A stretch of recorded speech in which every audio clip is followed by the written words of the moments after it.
MC mbese n'umumenyesha makuru akunzwe cyane hano mu gihugu cyacu cy'u Burundi. Turavuga Amipro kuva kuri Buja FM, yagiye akora byinshi byiza, yagiye akora byinshi abarundi twishimira, yagiye akora byinshi bituma tumunizera tukamwizigira muri ibice nk'ibiriya, aho yashikirijwe ibintu byinshi muri entertainment, agahabwa ibiraka byinshi by'ibiteramo kugira ashobore guteramisha abantu ari kumwe n'abaririmbyi bagiye batandukanye ibi byamamare bino na hariya, aho yashoboye kujya gufasha mu giteramo.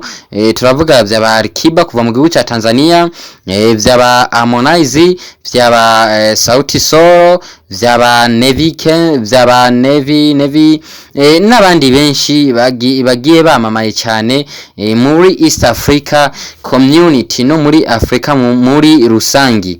Numu MC rero novuga ko yavuzwe ko byinshi mu ntango y'uyu mwaka, turavuga muri kuno kwezi kwa mbere nyene, aho yagiye avugwa ko byinshi hakagaragara na video nyinshi zimukuza ko agashambara, video nyinshi zibitera soni, mbese abenshi twaravyiboneye abandi twaravyumvise, gihugu cyose ndibaza ni bake batashoboye gushikirwa niyo nkuru, kuko n'umuntu akunzwe cyane. Iyo hagize ikintu kimubako abenshi dutegerezwa kubimenya, ngo nibiki byabaye, ngo nibiki byavuzwe, ngo vyagenze gute.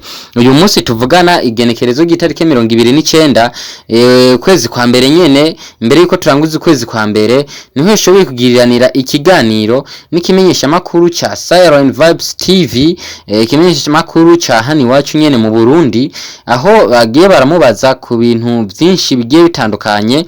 Muri ivyo byinshi bagiye bamubazamwo, ntibibagiye kumubaza ku kintu giherutse kumubako. Turavuga nyene kuri ico video yashoboye kwamamara ahenshi hashoboka, nabo nyene bashoboye kukimubaza ko aragitangira umuco ukwiye, aho yavuze amajambo menshi muri ico kiganiro, ko ni kiganiro cyashoboye kumara 40 minutes, ikiganiro cy'iminota 40 irenga.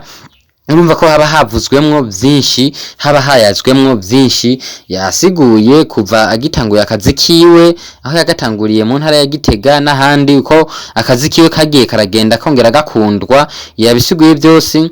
Aca yibukamo gusigura video yashoboye kwamamara cyane mu gihugu cy'u Burundi, imukuza ko agashambara, ngo yavuze ibiki, ngo vyagenze gute. Mvuze ndabivuge jewe nosanga nihenze, nkongera ko canke nkapunguza kuvyo yavuze. Ahubwo reka mfate kano kanya ndaguhe video ntoyi muri nini yashoboye gukorera kuri Siren Vibes TV, ndayigucishirize ko ngaha ushobore kwiyumvira make amajambo nyamukuru twashoboye gutora muri ico kiganiro. Munazoka amaca muri vyiza gusa birashuka ca muri bibi.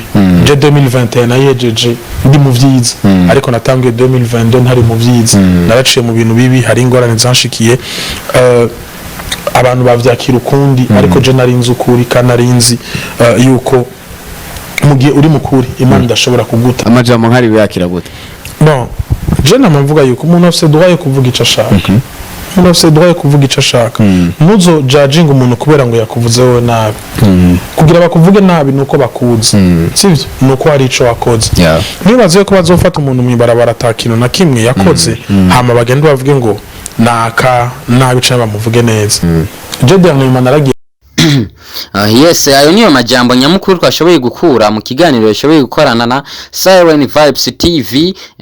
Niyo majambo nyamukuru novuga ko yadukoze ko tukavuga ati reka namwe tuyabashikirize, kuko hari abadukurikirana badakurikirana Siren Vibes.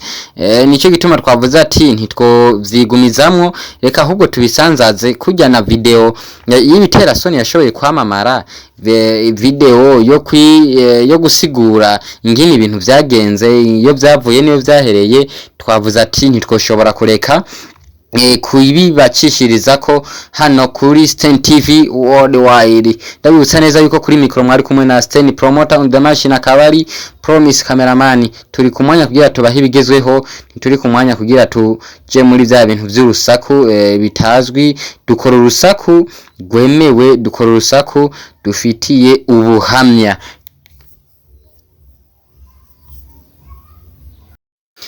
tutibagira gukora subscribe kuri channel YouTube yacu ya Stein TV Worldwide muri gwa rukundo nyene muri bwa bumwe kugira mubandanye mudushigikira natwe tubashe gutera iyindi ntambwe mu koronka amakuru yizewe kandi amakuru ari ku mwanya. Cheerio, turabakunda cyane.